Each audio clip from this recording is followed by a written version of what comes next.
Dear students, next property जो है आपकी associative property of union and intersection. तो एसोसिएटिव प्रॉपर्टी ऑफ यूनियन पहले देखते हैं।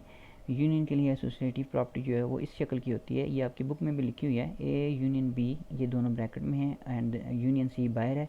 फिर ए यूनियन ये बाहर आ गया और बी यूनियन सी ब्रैकेट में आ गया। तो ये दोनों साइड्स बेसिकली एक ही हैं, लेकिन सिर्फ ब्रैकेट्स का फ़र्क है कि ये ए यूनियन बी पहले ब्रैकेट में आ गए हैं और यहाँ पे बी यूनियन सी बाद में ब्रैकेट में आ गए हैं। तो एसोसिएटिव प्रॉपर्टी में आप देख सकते हो कि ए बी और सी तीन सेट्स आपके पास होते हैं। तो बिल्कुल इसी तरह कम्यूटेटिव प्रॉपर्टी में जैसे मैंने आपको बताया था कि दो सेट्स होते हैं वहाँ पे, लेकिन दोनों की लेफ़्ट और राइट साइड हमेशा बराबर होती है। एसोसिएटिव प्रॉपर्टी भी ऐसी है, कोई से तीन सेट्स आप लेते हैं तो इसको आप पहले लेफ़्ट हैंड साइड को सॉल्व करते हैं, राइट हैंड साइड को सॉल्व करते हैं, तो दोनों के आंसर जो हैं वो हमेशा एक जैसे आते हैं। तो हम यहाँ पे कोई सेट्स लेते हैं, मैं फ़र्ज़ करता हूँ यहाँ पे मैं एक सेट ए लेता हूँ जिसमें एलिमेंट्स हैं 1 एंड 2। बी सेट में देखें एम्प्टी सेट में ले लेता हूँ, एम्प्टी सेट। और सी में एक एलिमेंट ले लेता हूँ 0। ठीक है, तो ये मैंने अपनी तरफ से कुछ सेट्स ले लिए। ए सेट आपको नज़र आ रहा है, बी सेट एम्प्टी है और सी में जस्ट एक एलिमेंट है, सिंगलटन सेट है। तो इसकी अगर हम लेफ़्ट हैंड साइड करेंगे, देखें लेफ़्ट हैंड साइड कैसे लिखी हुई है, ए यूनियन बी ब्रैकेट में लिखे हुए हैं और यूनियन सी बाहर लिखा हुआ है ब्रैकेट के। तो बिल्कुल इसी तरह आप लिख सकते हैं। लेफ़्ट हैंड साइड में क्या है पहले आप लिखेंगे, लेफ़्ट हैंड साइड है क्या, ए यूनियन बी और यूनियन सी। फिर बिल्कुल इसके नीचे आप इसी तरह आप सेट लिखना शुरू करेंगे। ये देखें पहले आपने ब्रैकेट अप्लाई की, ये ब्रैकेट है, आपने ब्रैकेट अप्लाई की ए, तो ए का सेट आप लिखें ब्रैकेट के अंदर 1 एंड 2। फिर आपने यूनियन लिखा, ये यूनियन था तो हमने भी यूनियन लिखा। बी का सेट क्या है जी, एम्प्टी है जी, ये लिखा, ब्रैकेट क्लोज है ये वाली, तो ब्रैकेट हमने क्लोज कर दी। फिर यूनियन है और फिर सी का सेट है, सी का सेट है जी 0। तो इस तरह ये हमने बिल्कुल जिस तरतीब से ये सेट्स लिखे हुए थे इसी तरह हमने ए बी और सी के सेट्स लिख दिए। तो अब ब्रैकेट आपको मालूम है कि पहले सॉल्व होती है, ब्रैकेट में यूनियन हो रहा है तो यूनियन में हम क्या करते हैं, सेट्स के एलिमेंट्स को इकट्ठा करते हैं।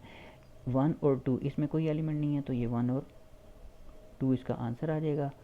ठीक है, ये ब्रैकेट ख़त्म होगी हमने क्योंकि इनको सॉल्व कर लिया। फिर है जी यूनियन और बाहर है जी 0। तो इसको जब आप सॉल्व करेंगे, ये भी यूनियन है तो यूनियन में आप क्या करते हैं, सारे एलिमेंट्स को इकट्ठा कर लेते हैं। तो यहाँ पे एलिमेंट्स इकट्ठे हो जाएंगे। तरतीब दे लें, बेशक तरतीब ज़रूरी नहीं होती बेसिकली, तो आप हम तरतीब से लिख भी सकते हैं। तो 0 1 2 ये होगी आपकी left hand side associative law की। इसी तरह जब हम इसकी राइट हैंड साइड को करना चाहेंगे तो देखते हैं कि राइट हैंड साइड क्या है। पहले आप देखेंगे कि राइट हैंड साइड क्या है। ये है जी राइट हैंड साइड आपकी, जो कि है A union B union C. तो इसी तरह बिल्कुल ए के नीचे ए का सेट लिखेंगे जो कि है 1 एंड 2। फिर आगे यूनियन है, यूनियन लिखेंगे। फिर आगे ब्रैकेट स्टार्ट हो रही है तो आप भी ब्रैकेट स्टार्ट करेंगे। इसके अंदर बी का सेट है जो कि एम्प्टी है।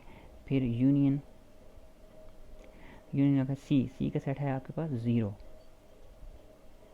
और ब्रैकेट क्लोज कर दी। तो इस वक्त आपके पास जो ब्रैकेट में चीज़ें हैं वो हैं ये एम्प्टी सेट और यूनियन सिंगलटन सेट। ये ऐसे ही रहा, यूनियन, इन दोनों का यूनियन क्या होगा जी, ये एम्प्टी है ये 0 है तो इकट्ठा करेंगे तो ये 0 आ जाएगा यहाँ पे। तो अब फिर यूनियन करेंगे तो ये आ जाएगा 0 1 और 2। तो देखें आप, ये इसकी है लेफ़्ट साइड, ये इसकी है राइट साइड, तो दोनों आपस में बराबर हैं। तो left hand side is equal to right hand side. तो ये देखें कोई से भी मैंने तीन सेट्स लिए थे तो मैंने union associative property of union जो है वो मैंने इसको वेरीफाई कर लिया, left hand side is equal to right hand side. तो इस तरह आप भी कुछ तीन सेट्स अपनी मर्ज़ी के लें, उसको वेरीफाई करें तो वो वेरीफाई हो जाएंगे। ठीक है, इसके बाद आ जाती है जी एसोसिएटिव प्रॉपर्टी ऑफ इंटरसेक्शन।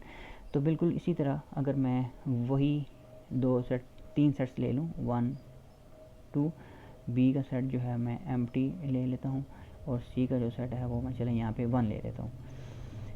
ठीक है, कोई से भी सेट लिए जा सकते हैं। तो मैंने यहाँ पे सी का सेट मैंने चेंज कर लिया, वो 1 ले लिया।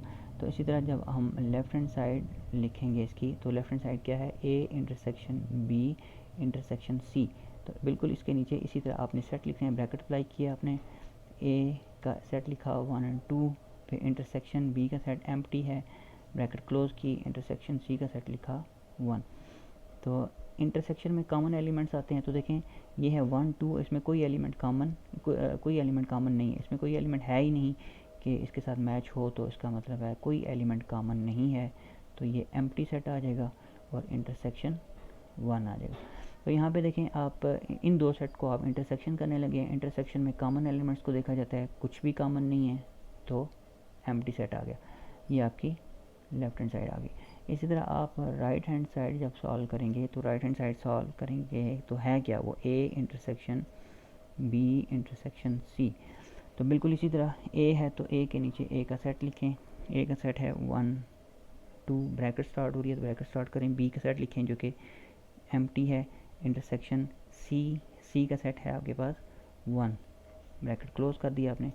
ये आपने इसी तरह लिखा 1 एंड 2, फिर ब्रैकेट, बल्कि ब्रैकेट तो नहीं आएगी, चलें कोई बात नहीं। इंटरसेक्शन मतलब कि दोनों में से आपने देखना है कि कौन से एलिमेंट कॉमन है, तो कुछ भी कॉमन नहीं है तो यहाँ पे आ गया एम्प्टी सेट, ठीक है जी। तो यहाँ पे इंटरसेक्शन था, जो मैंने नहीं लिखा, ये इंटरसेक्शन आ गया।